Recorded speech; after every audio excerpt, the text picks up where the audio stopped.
बहुत समय पहले की बात है। एक घना, रहस्यमय और शांत जंगल था। इस जंगल के किनारे एक शिकारी रहता था। वो रोज सुबह जल्दी उठता और अपने शिकार के सामान के साथ जंगल की ओर निकल पड़ता। शिकारी बहुत चालाक और धैर्यवान था। उसे सबसे ज्यादा मजा पक्षियों को पकड़ने में आता था। वो हमेशा नए नए तरीके आजमाता रहता था। उसकी सबसे खास चाल थी जाल बिछाकर पक्षियों को फंसाना।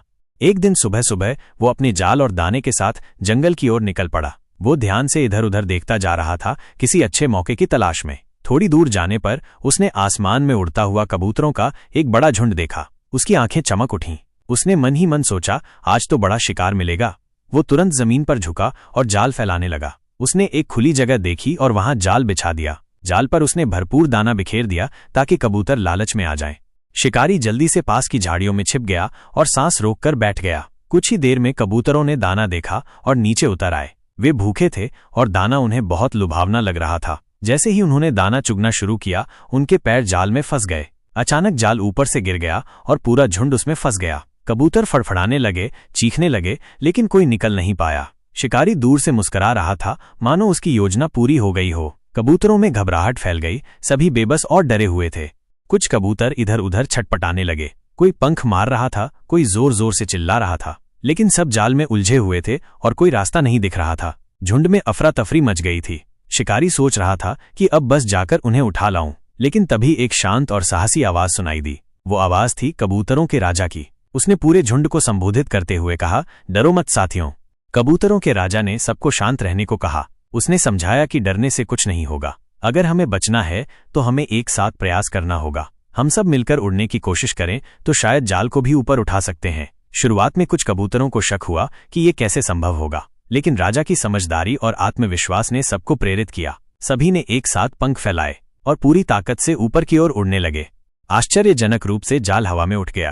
पूरा झुंड जाल सहित उड़ चला। शिकारी ये देखकर हैरान रह गया। वह झाड़ियों से निकलकर उनके पीछे भागा, लेकिन कबूतर बहुत तेज उड़ रहे थे।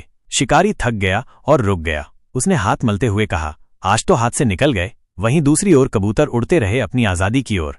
काफी दूर उड़ने के बाद वे एक पहाड़ी के पास पहुंचे। वहां उनका एक पुराना मित्र, एक चूहा रहता था। चूहा बहुत बुद्धिमान और दयालु था।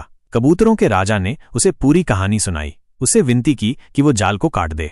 चूहे ने मुस्कुराकर कहा, मित्रों, चिंता मत करो, मैं हूं ना। वो तुरंत अपने तेज दांतों से जाल काटने में लग गया। धीरे धीरे वो एक एक डोरी काटता चला गया। सबसे पहले उसने राजा को आजाद किया, फिर एक एक कर सभी कबूतरों को जाल से बाहर निकाला। थोड़ी ही देर में पूरा झुंड आजाद हो गया। सबके चेहरे पर खुशी और राहत थी। कबूतरों ने चूहे को धन्यवाद कहा।